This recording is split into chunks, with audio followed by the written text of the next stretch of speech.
Look, I don't know that God is all-knowing of all possible futures and the one that's going to be taken. I don't know that he's all-powerful.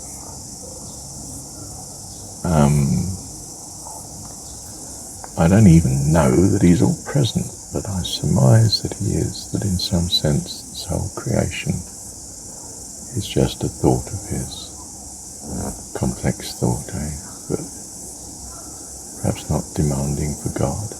Depends on just how amazingly capable and powerful he is. And of course I've no idea what I'm talking about, let's be reasonable. I'm just purely surmising and making conjectures that help to have, it seems, the best outcome.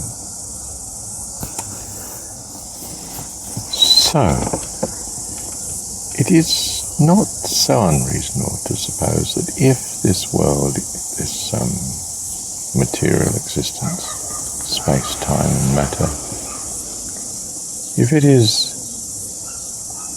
to be a classroom, a place for us to learn, and an essential feature of it is uncertainty and possible good and possible harm, at least as presented to us as we see it.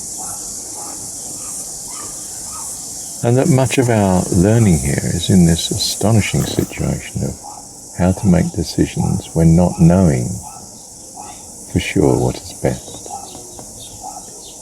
We don't even know the probability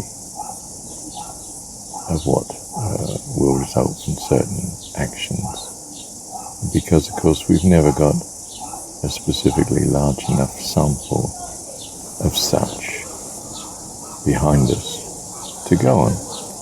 I mean, we're fairly clear that if we walk down the road and we keep on the pavement, we probably won't be run over by a car.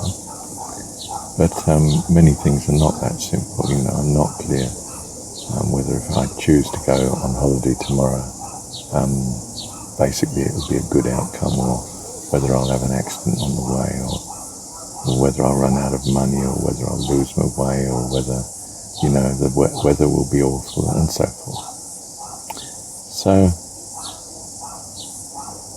if it seems so major in the classroom, this feature that we have of our existence here, I suspect it's extremely central to something about the situation that God's in. So, he too may be facing all sorts of uncertainties, especially when he introduces people with a sovereignty like himself, his children that are grown up, and he gives them more and more latitude to express themselves because what they're going to choose is safe, because they're the same values as God. You see, they've got the same values, but they're independent. They're persons in their own right, as he is, and therefore what they may choose between them depends on the exercise of their sovereignty. All the decisions are good, they're all in harmony, but you don't know what the outcome is, and therefore in some sense how do you optimize in your own decision, not knowing what the rest of the family are going to do? For instance, a typical thing is Mum's cooked a lovely meal for you as you come home, but you've decided, no, this is a night for celebration, I'm going to take you out now. There's both are doing harmonious things, they're doing good things, but in some sense, if one had been sure that the other was not going to either cook or be insistent on having booked a restaurant for the evening as an alternative to what the wife might have done when you get home. Do you see there's probabilities? You think to yourself, well, he doesn't normally book a restaurant without telling me. This time he wanted to because it's a surprise. That meant that you were cooking a meal that won't be eaten if we go out, and things don't. So we can be faced with a heaven which nonetheless has to cope with uncertainty in the form of uncertainty, not even known probabilities. Each individual doing good things, but the mix not being compatible.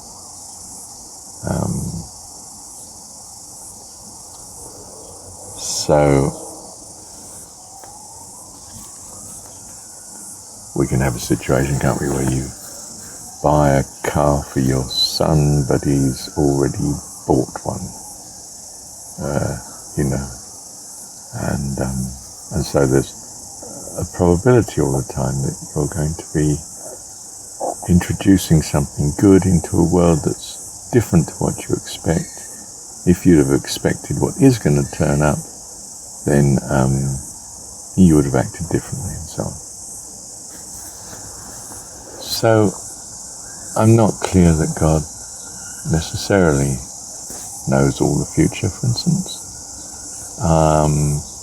I think sovereignty of individuals in the family may make life much more complicated than that, much more exciting and creative, much more fun, as families are. Things happen that you didn't expect, and you think, well, wasn't that lovely? And it's because you didn't see it coming that in a sense it was so lovely. So, we are learning something here about uncertainty. I think it may be with us. It may not be. It may be that uncertainty is necessarily introduced only in the classroom because it teaches something else that is invaluable in heaven. I don't see that faith is invaluable in heaven, given you have perfect knowledge. It may be the case that members of heaven only have varying degrees of knowledge. And, for instance, none of us as much as our Heavenly Father. Could be that, couldn't it? We don't know the nature of the environment, if you like, that we're going to be moving into, that we're being prepared for. We're just earnestly involved in being prepared. And kids are a bit mystified at times as to why they're doing a certain lesson, aren't they? Yeah. Thank you, Heavenly Father. Not just learning about dealing with uncertainty either. How about that other issue of not having favoritism, that it seems to be damaging? We don't want to be doing damaging things in heaven. So there are many lessons we're learning here, some of which are to do with how to handle uncertainty, the role of faith and trust, and so on. And learning both dependence and independence.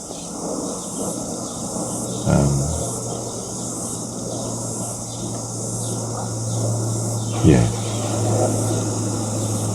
When to exercise power and when not to.